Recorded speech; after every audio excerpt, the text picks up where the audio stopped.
India shopping mall, the wedding మంత్ర, సరికొత్త wedding collection, south India shopping mall.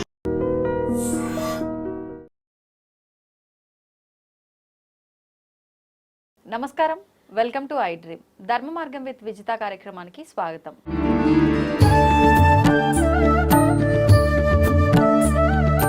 ప్రస్తుతం మనతో పాటు ఉన్నారు ప్రముఖ ఆధ్యాత్మికవేత్త మాడుగుల శివప్రసాద్ గారు. ఇప్పుడు వారితో మాట్లాడి మరిన్ని విషయాలు తెలుసుకుందాం. నమస్కారం గురుగారు. ఆశీర్వచనం తల్లి. గురుగారు, వెంకటేశ్వర స్వామి అనగానే మొక్కులు ముడుపులు ఇవి గుర్తొస్తూ ఉంటాయి. ఈ మొక్కుల్లో భాగంగా 7 శనివారాల వ్రతము అని చెప్పి ఒక దీక్షగా తీసుకొని చేస్తున్నారు ఈ మధ్యకాలంలో ఎక్కువగా. అసలు ఇప్పుడు ఆచరించే ఈ విధానం అంతా కరెక్టేనా? ఏ రకంగా చేయాలి ఆ విధానాన్ని? శ్రీ మహాగణాధిపతయే నమః. ఐం మహాసరస్వత్యే నమః. శ్రీ లలితాంబికాదేవ్యే నమః. మీరు చెప్పినటువంటిది వెంకటేశ్వర స్వామి వ్రతం అనేటువంటిది చాలా మహిమాన్వితమైనటువంటిదమ్మా. ఇప్పుడు సత్యనారాయణ స్వామి వ్రతం అందరికీ తెలుసు, వరలక్ష్మి వ్రతం అందరికీ తెలుసు, వైభవలక్ష్మి వ్రతం అందరికీ తెలుసు. కేవలము మనకు బాగుండాలి, అన్ని రకాల మేలు జరగాలి అంటే ఈ మధ్య ఆడవాళ్ళు వైభవలక్ష్మి వ్రతం అనేటువంటిది కొంచెం ఎక్కువగా పెట్టుకుంటున్నారు, చేస్తున్నారు, దానికి తగ్గట్టుగా అవుతున్నాయి. కానీ అసలు పెళ్లి కావాల్సినటువంటి పిల్లలు ఇంతకుముందు గిరిజా కళ్యాణం అనేటువంటిది కూడా ఒక విధానం. మనం హరికథల్లో వాటిల్లో ఏదైనా పెళ్లి కాలేదు చేయలేదు అంటే గిరిజా కళ్యాణం అనేటువంటిది చెప్పించడం కానీ, లేదా పెళ్లికి ముందు ఇవన్నీ కూడా ఆ హరికథ చెప్పించటము కానీ పూర్వము, లేదంటే గిరిజా కళ్యాణము పారాయణం చేయించటం కానీ ఇవన్నీ జరిగేటివి. అప్పుడంతా కూడా ఇన్ని పూజలు అవని ఇవన్నీ జాతక దోషాలని ఇట్లని అట్లని ఇవన్నీ లేవు అన్నాడు పూర్వమంతా కూడా. మనం ఏదైనా మనం ఎక్కడి నుంచి వచ్చినాము, మీ తాతలు తండ్రులు ఎవరెవరంటే నాది ఫలానా వంశము, నేను ఫలానా వంశీకుణ్ణి గోత్రీకుణ్ణి మనం ఇంత పొడుగు చెప్తాం మనము. కానీ పూర్వీకులు పాటించేది ఏది మనం పాటించాం. అవును, అవన్నీ వాటితోనే పోయినాయని వదిలేస్తాం అంతే. అవి పాటిస్తే ఏ పూజ ఏ కార్యక్రమాలు అవసరం లేకుండా ఉండేటివి. ఏమైంది సమాజంలో ఆనాడు ఎందుకు జరిగేది అలా అంటే, అలా చేసిన తర్వాత కొంతమందికి అన్నదానము అనేది జరిగేది. అప్పుడు విపరీతంగా ఈ కార్యక్రమాల తర్వాత ఆ దానములలో అన్నదానము మిన్న అన్నాడు. ఎందుకు? ఒకటి కడుపు పరిపూర్ణముగా నిండేట్టుగా పెట్టగలిగినటువంటిది అన్నము, వాడు చాలంటాడు, ఇంకా దేనికి చాలనడు. మీరు ఈ హైదరాబాద్లో ఉండే బంగారు నగల షాపులన్నీ నీకే రాసిస్తున్నా అంటే చాలు, ఎంతేనా ఢిల్లీలో ఉండేటివి ఇవ్వవా, బెంగళూరులో ఉండేటివి ఇవ్వవా అని అడుగుతాడు. పోనీ డబ్బు ఇన్ని లక్షలు ఇన్ని కోట్లు ఇస్తున్నాం అంతేనా అంటాడు. దేనికైనా ఆశ ఉంటుంది, ఒక్క భోజనం దగ్గర మాత్రం నాకు చాలండి కడుపు నిండింది అంటాడు ఆ పూటకు. అది తప్పదు అనక. అందువలన ఇప్పుడు కూడా హోమము మనం ఏదైనా పూజ చేసినాము అంటే జపంలో తద్దశాంశము 10వ వంతు క్షీరతర్పణము, దాంట్లో 10వ వంతు హోమము, దాంట్లో 10వ వంతు అన్నదానము చెయ్యాలి అని ఉంది. అవి జరగాల్సినటువంటివి క్రియలు సరిగ్గా జరగక ఇబ్బందులు పడుతున్నారు అందరూ కూడా. అలాగే ఇప్పుడు మనకు ఈ వెంకటేశ్వర స్వామి వ్రతం అనేటువంటిది ఏమిటి అంటే, దాంట్లో వ్రతములో వస్తుంది నిశి భార్గవ వాసరే అని వస్తుంది. అంటే కాదు, గురువారము నాడు బృహస్పతోర్భృగు అని అన్నాడు కదా. అందువల్ల ఇప్పుడు మామూలుగా ఇది మొదలు పెట్టాల్సిండేది ఎప్పుడు అంటే, మామూలుగా వెంకటేశ్వర స్వామికి ఒక శనివారము నాడు మొదలు పెడతాము అని అనుకుంటారు. కాకుండా గురువారము నాడు మొదలు పెట్టాలి. మొదలుపెట్టి మళ్ళీ గురువారము దాకా ఇప్పుడు ఈ సప్తాహం అనేటువంటిది ఎప్పుడైతే మనం దీని వ్రతం అనేటువంటిది పెట్టుకొని చేస్తామో రోజు చదువుతూ, అప్పుడు భగవంతుడి యొక్క అనుగ్రహము పరిపూర్ణముగా కలుగుతుంది. శ్రీ వెంకటేశ్వర స్వామి యొక్క ఈ వ్రత మహాత్మ్యము అనేటువంటిది ఎందువల్ల అంటే, మనకు లక్ష్మీప్రదము, వివాహానికి కావాల్సినటువంటి దానికి, ఆర్థికమైనటువంటి ఇబ్బందులు ఉంటే తొలగిపోవటానికి కూడా బాగా ఉపయోగపడుతుంది. ఇది చెయ్యాల్సినటువంటి వ్రతం ఎప్పుడు అంటే, మామూలుగా ఉదయం పూట చేస్తూ ఉంటారు. సాయంకాలము పూట చేస్తూ వెళితే చాలా యోగవంతము. ఎందుకు సాయంకాలాలు అన్నారు అంటే లక్ష్మీ సంచార సమయము గోధూళి వేళ అని. తథాస్తు దేవతలు ఉంటారు. అవును. నిత్య కళ్యాణం పచ్చతోరణం అని కలియుగములో కలియుగ ప్రత్యక్షప్రదమైనటువంటి దైవం ఎవరు అంటే శ్రీ వెంకటేశ్వర స్వామిని చెప్పుకుంటున్నాము కదా మనం. అవునండి. ఖచ్చితముగా ఈ పారాయణము గనక ఈ వారము రోజుల పాటు చేసి చూడండి, మనకి ఏమి సంబంధం ఉండినా ఉండకపోయినా తిరుపతి నుంచి లడ్డు ప్రసాదం మనకు వచ్చి తీరుతుంది, మనకు చేరుతుంది. ఎవరో ఒకరు తెచ్చిస్తారు. అంటే స్వామి అనుగ్రహం మనకు పరిపూర్ణముగా కలిగినట్టు కదా. మామూలుగా తిరుపతికి పోతే పోతున్నామని మన వాళ్ళు ఎవరైనా చెప్పడం సహజము. లడ్డు దేవయ్యా అని అడుగుతాం మనం, ఎందుకంటే స్వామిది కాబట్టి ప్రసాదం అడుగుతాం, సహజం. కానీ ఇక్కడ మనం ఈ వెంకటేశ్వర స్వామి యొక్క వ్రతం అనేటువంటిది ఎప్పుడైతే మనం చేస్తున్నామో, ఈ చేయడము పూర్తి అయింది అంటే మనము ఖచ్చితముగా ఒక పద్ధతి ప్రకారముగా దీన్ని చదువుతూ వెళ్ళాలి. రోజు మామూలుగా వ్రతం చేసుకుంటూ వెళ్ళాలి వెంకటేశ్వర స్వామికి. ఈ మామూలుగా వెంకటేశ్వర స్వామి విగ్రహం పెట్టుకోవటము లేదా పటం పెట్టుకోవడము, సత్యనారాయణ స్వామి వ్రతం ఎట్లనో అట్లాగే. అంటే ఇది పురోహితుల సమక్షంలో చేయాల్సిందండి? ఏం అక్కర్లేదమ్మా, ప్రతిదానికి పురోహితుడే కావాలి అనేది ఏమీ లేదు. ఎవరికి వాళ్ళు చేసుకుంటే చాలు. వారం రోజులు పురోహితుడు రావాలి అంటే ఆయనకు పాపం డబ్బులు ఇచ్చుకోవాలి కదా వీళ్ళు. వాళ్ళు ఊరికే రాలేరు కదా తల్లి. వాళ్ళు ఇప్పుడు ఊరికే వచ్చి చేయించుకోవడం న్యాయం కాదు. సలక్షణముగా దానికి సంబంధించిన పుస్తకాలు దొరుకుతాయి. మామూలుగా మొదలుపెట్టే విధానం ఉంటుంది, మొదలు పెట్టుకోవచ్చును, ఏమి ఇబ్బంది లేదు.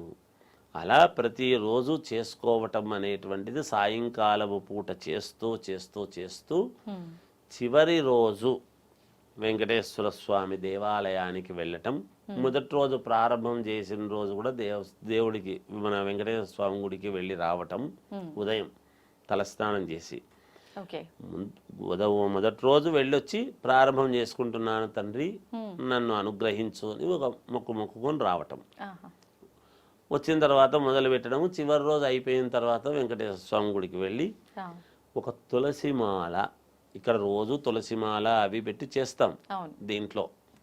చేసిన తర్వాత వెంకటేశ్వర స్వామి గుడికి వెళ్ళిన తర్వాత చివరి రోజు అంతా అయిన తర్వాత ఒక టెంకాయ కొట్టుకునేసి తులసిమాల స్వామికి నివేదన చేసుకొని మనస్ఫూర్తిగా నమస్కారం చేసుకుని వస్తే చాలు. అంతకంటే చేయాల్సింది ఏమీ లేదు. ఆ మరుసనాడో 2 రోజులు 3 రోజులు ఇంకొక మ్యాక్సిమం నాకు తెలిసినంత వరకు ఈ వ్రతం మనం పర్ఫెక్ట్గా చేస్తే అదే రోజైనా చివరి రోజైనా రావచ్చు, మొదలుపెట్టిన 2వ రోజే రావచ్చు మనం చేసే చిత్తశుద్ధిని బట్టి, లేదా పూర్తి అయిన వారం లోపల మళ్ళీ ఈ వారం తిరిగి వచ్చే లోపల మనకు ప్రసాదం అయితే అందుతుంది. తిరుపతి ప్రసాదం ఎవరో తెచ్చిస్తారు. అంటే దైవం మానుష రూపేణ అని. ఎక్కడైనా మేము తిరుపతికి వెళ్ళింటిమండి, ఇదిగోండి ప్రసాదము మనకు అందుతుంది, తప్పకుండా అందుతుంది మనము కరెక్ట్గా చేస్తే. సాయంకాలాల పూటే చెయ్యాలి అనేటువంటిది నియమముగా పెట్టుకొని చేస్తే చాలా యోగవంతం. మామూలుగా ఇప్పుడు సాయంకాలాల పూట అంటే లక్ష్మీ సంచార సమయం కాబట్టి మనం ఆ తదాస్తు దేవతలు కూడా ఉంటారు కాబట్టి ఆ సమయంలో. మరి పొద్దున పూట ఉండరా అంటే ఉంటారు, ఉదయం పూట కూడా, అట్లని కాదు. బ్రాహ్మీ ముహూర్తంలో చేయటం అనేటువంటిది శ్రేయదాయకం. ఇప్పుడు కష్టం, అంత అర్లీ అవర్స్లో అన్నీ చేసుకోవడం అంటే ఎవరు లేచుండరు, ఇల్లు అలుక్కోవాలి. కొంతమంది పడుకొని ఇంట్లో కొంతమంది మరి చేసుకుంటూ అలా ఉండకూడదు. ఇంట్లో మనం వ్రతం చేస్తున్నాము అంటే ఇంటిల్లిపాది లేచి ఉండాలి. అందులో మనకు శాస్త్రం చెప్పింది కూడా సాయంకాలం చెయ్యాలి అనేటువంటిదే ప్రామాణికం వ్రతాలు. ఇప్పుడు ఆడవాళ్ళు చేసుకునేటువంటి వరలక్ష్మి వ్రతము నిజానికి ఇవన్నీ కూడా కొన్ని వాళ్ళ సౌకర్యాలని బట్టి అనుకూలాన్ని బట్టి చేసుకుంటున్నారు. అందుకని మనకు సాయంకాలం చేస్తే ఇది మనకు అదే ఒక ఇష్టి కోసం. మనం ఏ ఇష్టి లేదు నేను చేస్తున్నాను అనేటువంటి వాడికి మనం చెప్పేది ఏం లేదు. బ్రహ్మాండంగా ఎప్పుడైనా చేసుకోవచ్చు. ఉంటారా? ఉండరు. ఇష్టి లేకుండా ఎవరు చేస్తారమ్మా? ఏదో ఒక కోరిక మేరకే కదా చేస్తారు. మరి దేవాలయానికి వెళ్ళి నేను ఏమీ కోరకుండా వచ్చినాను అనేటువంటిది ఉంటుందా? ఉండదు, లేదు. స్వామి ఏదో నాకు అది కావాలి ఇది కావాలి, ఏదో మాకు ఇవి పనులు ఉన్నాయి అవి పనులు ఉన్నాయి, ఏదో ఒకటి కోరుకోవడం అనేది సర్వసాధారణ. మానవుడు అంటే ఆశాజీవి. అంతే. అవి ఏది లేకుండా ఎందుకు ఉంటాడమ్మా సమాజంలో? ఎవరు ఉండరు ఏది లేకుండా. ఉండరు. అందుకని ఏదో ఒక చిన్న ఇది ఉంటుంది. ఏదో మా అమ్మాయికి పెళ్లి కావాలి, లేకపోతే మా అల్లుడికి మంచి ఉద్యోగం, నా కొడుకు ఇంకా కొంచెం మంచి ఇది రావాలి, ఇలాంటివి ఏవో ఉంటాయి. ఉంటుంది. ఏది కాకపోతే మా ఆయన మంచి పట్టు చీర తీయించాలి ఈసారి స్వామి అనేది కూడా మొక్కుంటారు పాపం. వాళ్ళు ఎప్పుడు తీయించరు, నాకు తీస్తే బాగుంటుంది ఈసారి నా పుట్టినరోజుకు అనో ఏదో ఇంకోటో. అంటే మనం తప్పు కాదు కదమ్మా. ఏదైనా భర్తను కాక ఎవరిని అడుగుతారు ఆడవాళ్ళు? తెచ్చుకుంటారు వాళ్ళు. కానీ భర్త తీస్తే నీకు తీస్తాను పదా అని పిలిచకపోయి తీర్చేటువంటి దాంట్లో ఉండే ఆనందము వేరు. కోరింది తీర్చినాడు అనేటువంటి తృప్తి ఉంటుంది. ఆమె తెచ్చుకోలేక కాదు, బజారు తెలియక కాదు, నచ్చింది తెచ్చుకోక ఇది కాక కాదు కదా. అట్లాంటి ఏవో చిన్న చిన్న కోరికలు అనేటువంటివి సర్వసాధారణం మానవ జీవితంలో. అందుకని ఆ కోరికలు నెరవేరటానికి ఏ కోరికైనా, ఎటువంటి కోరికలైనా ఖచ్చితంగా నెరవేరుతాయమ్మా. చేసే విధానంలో ఉంటుంది, చేసుకునే విధానంలో ఉంటుంది. ప్రతి దానికి చాలా ఏవో ఉన్నాయి. అన్ని చిన్న చిన్నవే. ₹1 ఖర్చు లేకుండా ఉండేటువంటివి చాలా ఉన్నాయి, అనేక రకాలుగా ఉన్నాయి. వాటిని మనము మరుగున పడిచి ఇప్పుడేవో కొత్తగా అన్నీ వస్తున్నాయి కాబట్టి వాటి అంట పరిగెడుతూ ఉన్నారు. అట్లా కాదు. దీపాల వలన, ఒక దీపము పెట్టడం వలన ఎంత మేలు జరుగుతుంది అనేటువంటిది ఉంది. ఏ సమయంలో ఎటువంటి దీపము పెడితే మేలు అనేది ఉంది. ఏ సమయంలో ఏది దానం చేస్తే ఒక పిరికెడు మేలవుతుంది అనేటువంటిది ఉన్నది. ఏ సమయములో ఎటువైపు నడిస్తే కాసేపు అలా మేలు జరుగుతుంది అనేది ఉన్నది. ప్రతిదీ